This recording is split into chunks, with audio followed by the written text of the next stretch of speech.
A few months ago, I made a bioactive vivarium for my ball python in this 40-gallon right here.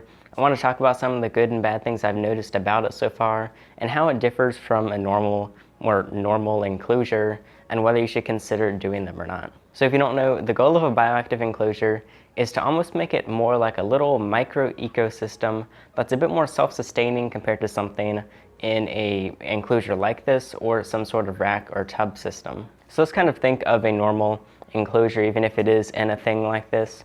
You're really just going to have some sort of substrate, maybe some decor, maybe some fake or real plants, and then the basic necessities like the right temperatures, humidities, water, and then food or whatever, depending on the animal. With the bioactive, you're kind of introducing more things that they would naturally have outside. This is going to really let you bring more enrichment to the animal, make it look a lot nicer, and like I said, have it kind of sustain itself more as if it were something just out in their natural habitat. This is when you add things like more live plants and then cultures like springtails or isopods and different little insects that help maintain it.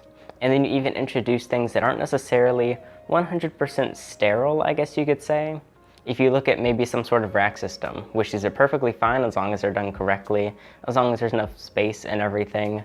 But really your goal is to keep it super sterile, while a bioactive is kind of keeping it more sanitary and clean.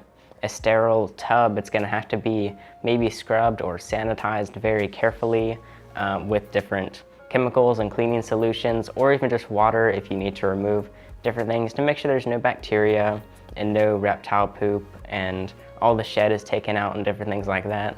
But it's kind of normal to have a little bit more of those things in there. You don't want to just have dirty feces all over your bioactive enclosure, but you're going to be focusing less on really the actual sanitation of it. So you do still have to clean them a lot of the times.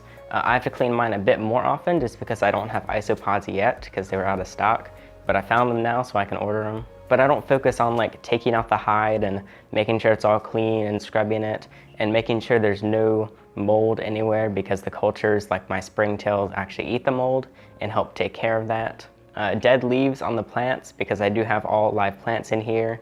Usually you would kind of take those out if you didn't have a more bioactive setup, but now I can leave those in there because they make a food for the springtails, and then just like animals or insects would outside, they can basically compost that naturally and add it back into the enclosure as a usable soil and more, I guess, enriched substrate or whatever. And I do still go through this and spot clean and stuff. And I think there's a lot of bioactive enclosures where you really don't have to do as much, but you definitely do still have to help maintain it. From my personal experience so far, it takes about the same amount of effort as another enclosure, but you are focusing on other things. I'm focusing more on trying to keep the plants alive, making sure the springtails are all good, and at the same time making sure it's maintained to the right levels for my snake. I don't really have to focus on intensive cleaning and different things like that as much because it takes care of it more so itself. I think it does come with some challenges, like if you're not the best with plants, but I'm getting there, and it is going to usually be more expensive definitely more expensive to set up, but then I think it's about the same price to maintain probably once you've got it all going. Also, a side note I just want to put in here as I shoot some of these extra clips is these plants are still alive and thriving a lot. I've had a very poor track record with keeping plants alive. For example, Olives have not made it, and she is not in a bioactive yet. Hopefully soon. But I have really not done anything extra, and just having things probably like these LEDs and like these things that help keep everything maintained, it looks like the plants are really staying more alive. You can see there was one dead pothos leaf, but I'm just going to drop that in there because it gives the springtail some extra food.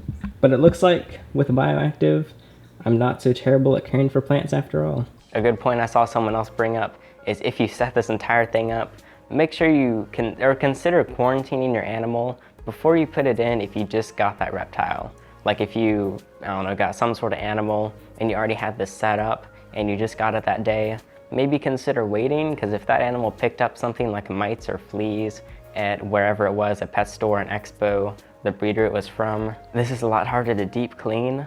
A lot of people do ask how hard it is to like remove and clean the water bowl and stuff, which that's probably the hardest part, the water bowl itself, because that is something I do still scrub and sanitize, because there's no reason to not give my animals the freshest water possible. But I really don't take the other things out. I do wipe down the glass, but the rest is usually just left there and it's fine. But other than all the cleaning and stuff, it most certainly looks a lot nicer.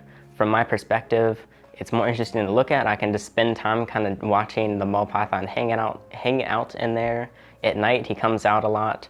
Well, actually right now he's not even in his hive, he's hanging out behind some plants. But he is a lot more active and out more because I'm guessing it's partially because I do have UVB on there. I have both UVB and LED. The LEDs are for the plants. UVB is for the animal, which I'm pretty sure it does also benefit nocturnal animals, and it definitely doesn't hurt. Then at night, because my ball python is pretty active, he does just kind of roam around the enclosure, and he has a lot of cool little nooks and plants and stuff to explore to keep him more interesting and add that more enrichment so he's not just stuck in some little tub or rack all the time. Which, like I said, that's not necessarily bad, but it's kind of hard to say that this isn't at least a little bit better. And more from his perspective, he does have more places to go. He can thermoregulate very easily. I have a heat mat on this side, and then it cools down as you go, which that's pretty normal in most enclosures. But he's really able to kind of coexist a bit more, and it is a lot closer to what he would naturally be in. And natural, you could say, is pretty much always better. I've talked about it before, how not everything out in the wild is necessarily good. For example, sand can still cause impaction in animals, even if sand is part of a natural ecosystem. And you can remove things like predators that might be in this enclosure. But things like the live plants and the isopods and springtails show no harm to him, and they coexist very well, really helping the enclosure out.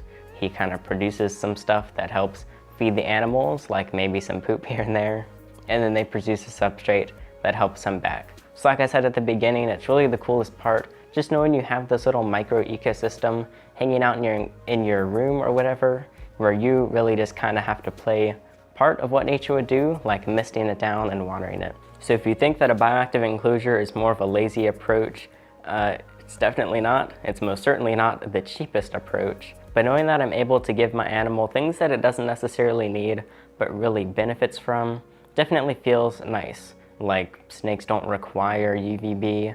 I would argue that any snake is going to at least require about half a day of lighting, or like 12 hours of lighting, I mean, which some rack systems don't even give them any. But I think people underestimate just how much they really can benefit from the things that are not required.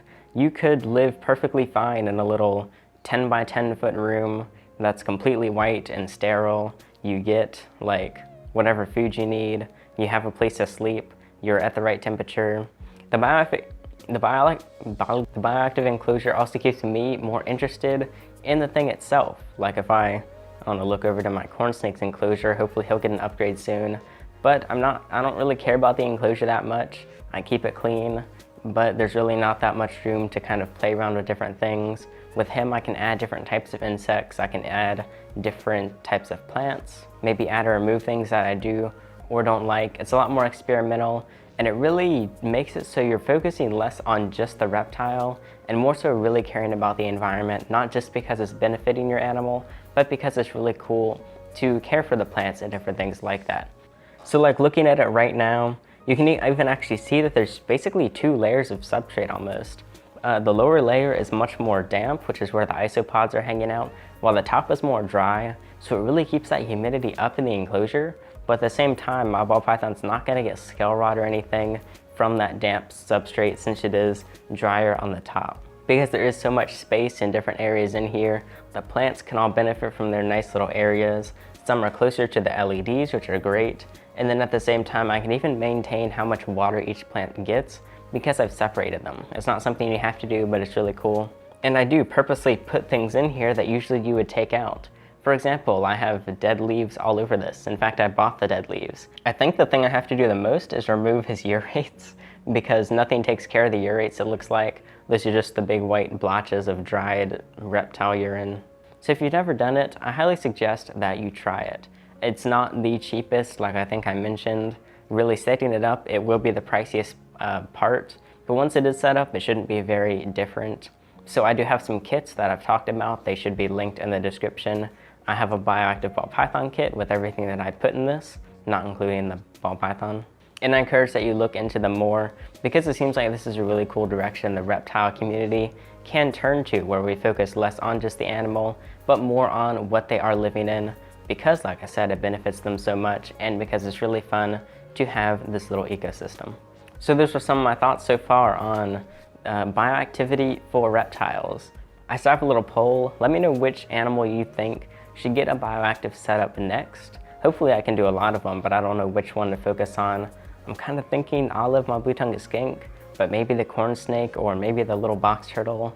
There's a lot of different options. Let me know your thoughts in the comments if you've done any. But I think the direction that the reptile community is kind of turning, as I see a lot more of these enclosures pop up, is really cool, because we're not just focusing on the animals, but we are focusing on their enclosures themselves, just because they're cool to maintain. So it keeps me more interested.